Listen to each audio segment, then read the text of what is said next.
Let me give you two numbers, $400 million and almost zero. Both of these numbers belong to NBA legends. Both men were cultural icons. Both were drafted in the top 5. Both made over $200 million during their playing careers. Both were considered among the most talented players of their generation. One of them is Shaquille O'Neal. The other is Allen Iverson. And the gap between those two numbers is not about talent. It's not about fame. It's not about how much they earned. It's about one thing and one thing only: mindset. By the end of this video, you'll understand exactly why two men with almost identical starting points ended up in completely different financial universes. And more importantly, you'll understand how to apply the lessons from both of their stories to your own life. Let's start with Allen Iverson, because his story is the one most people think they understand, but almost nobody actually does. Allen Iverson was selected first overall in the 1996 NBA draft by the Philadelphia 76ers.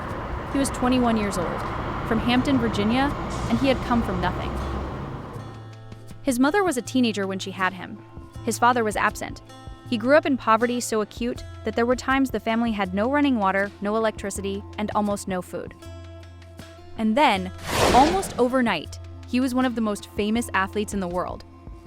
He made the NBA All-Star team 11 times. He won 4 scoring titles. He was the league MVP in 2001.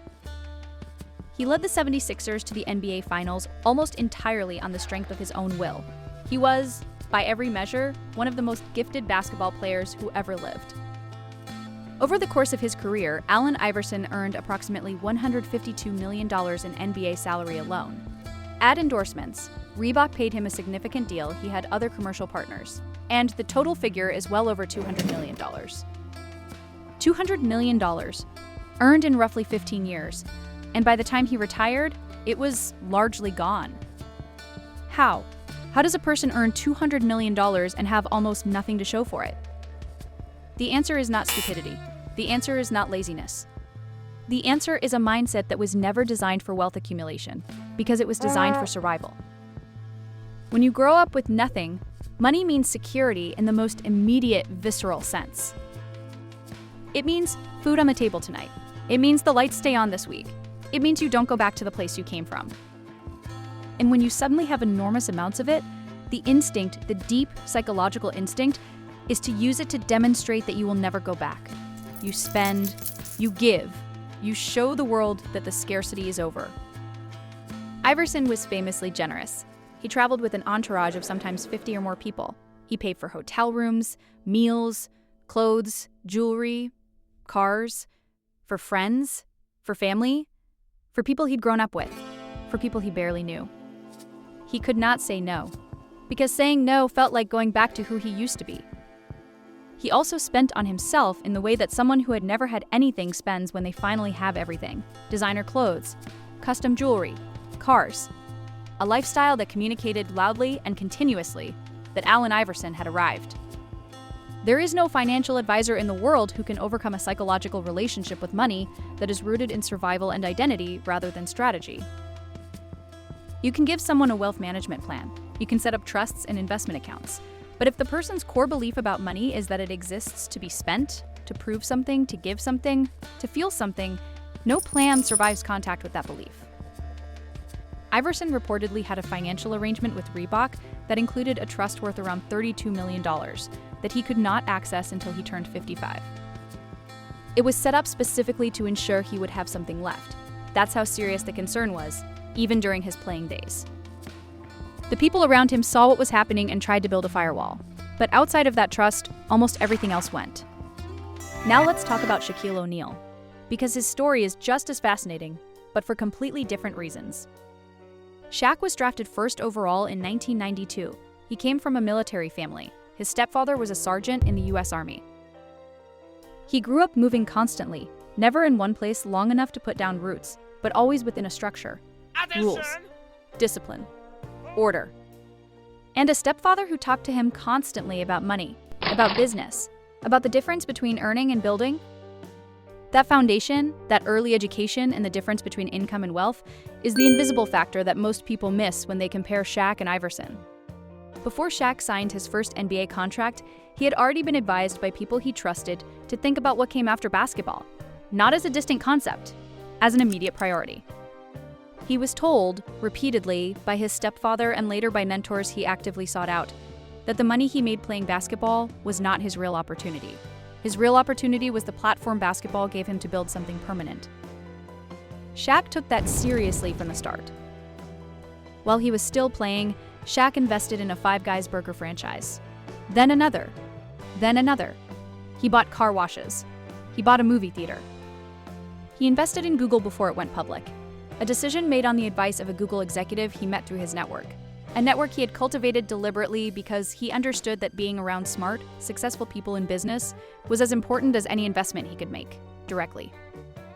He invested in a small tech company called Ring, the doorbell camera company, before it was acquired by Amazon for over $1 billion. He didn't just invest, he studied. He took business classes. He enrolled at the University of Phoenix and later earned a doctoral degree in education. He read. He asked questions. He was relentlessly, almost aggressively, curious about how money worked, how businesses worked, how wealth was built and sustained. And perhaps most importantly, he understood branding in a way that very few athletes of his era did. Shaq never stopped being Shaq. The personality, the humor, the accessibility, the infectious energy, those weren't just who he was. They were assets he was consciously cultivating. Every television appearance, every commercial, every moment of self-deprecating comedy was building something. A brand so warm, so recognizable, and so universally liked that businesses wanted to attach themselves to it. He became a spokesman for products ranging from insurance to fast food to luxury goods.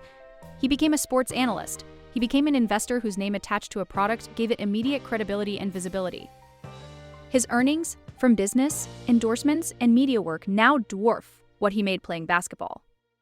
And the basketball money, rather than being spent on a lifestyle, was the seed capital for an empire. Now, I want to be very clear about something, because it would be easy to watch this video and come away thinking that Allen Iverson was irresponsible and Shaquille O'Neal was disciplined. And that framing is too simple, and frankly, too unfair. Allen Iverson was not irresponsible.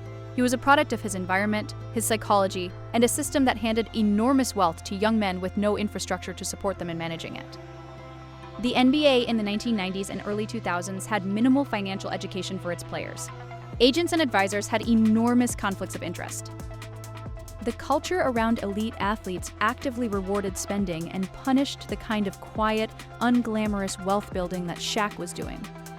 And Shaquille O'Neal was not simply disciplined. He had advantages: a stable family structure, a stepfather who talked to him about money, mentors who introduced him to the right people, and a personality that made people want to help him. Those advantages are not nothing, they are not everything, but they matter. The lesson here is not be more like Shaq and less like Iverson. The lesson is about systems, environments, and the people you allow to influence your financial thinking. Shaq built a system around himself that was designed to convert income into wealth.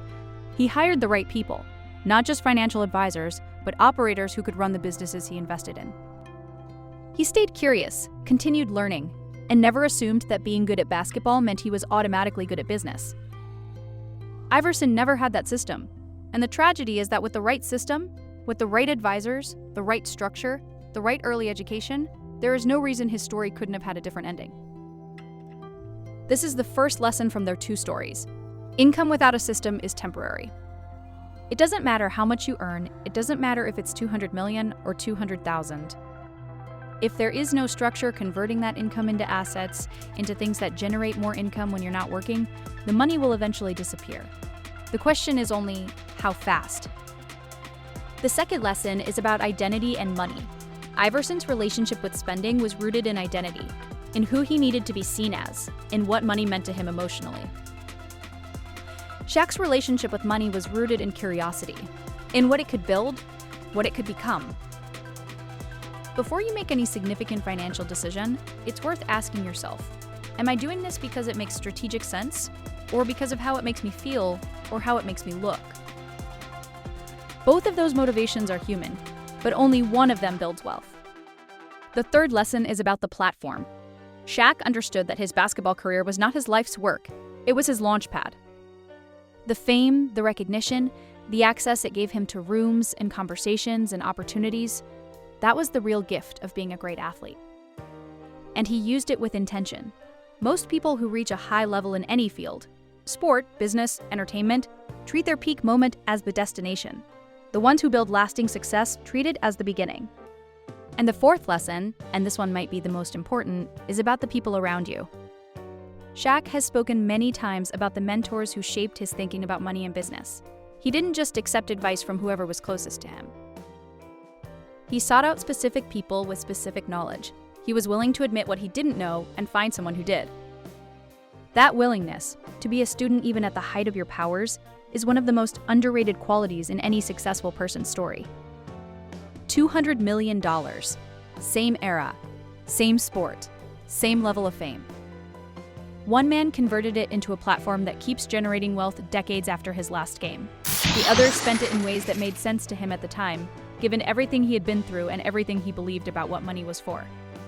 Neither story is as simple as it looks from the outside, but both stories contain lessons that apply to every single person watching this video, regardless of whether you've ever touched a basketball in your life. Build a system. Understand your relationship with money. Treat your peak moment as a launch pad. And choose your mentors like your financial future depends on it. Because it does. If this made you think differently about money, wealth, and what it actually takes to build something that lasts, subscribe.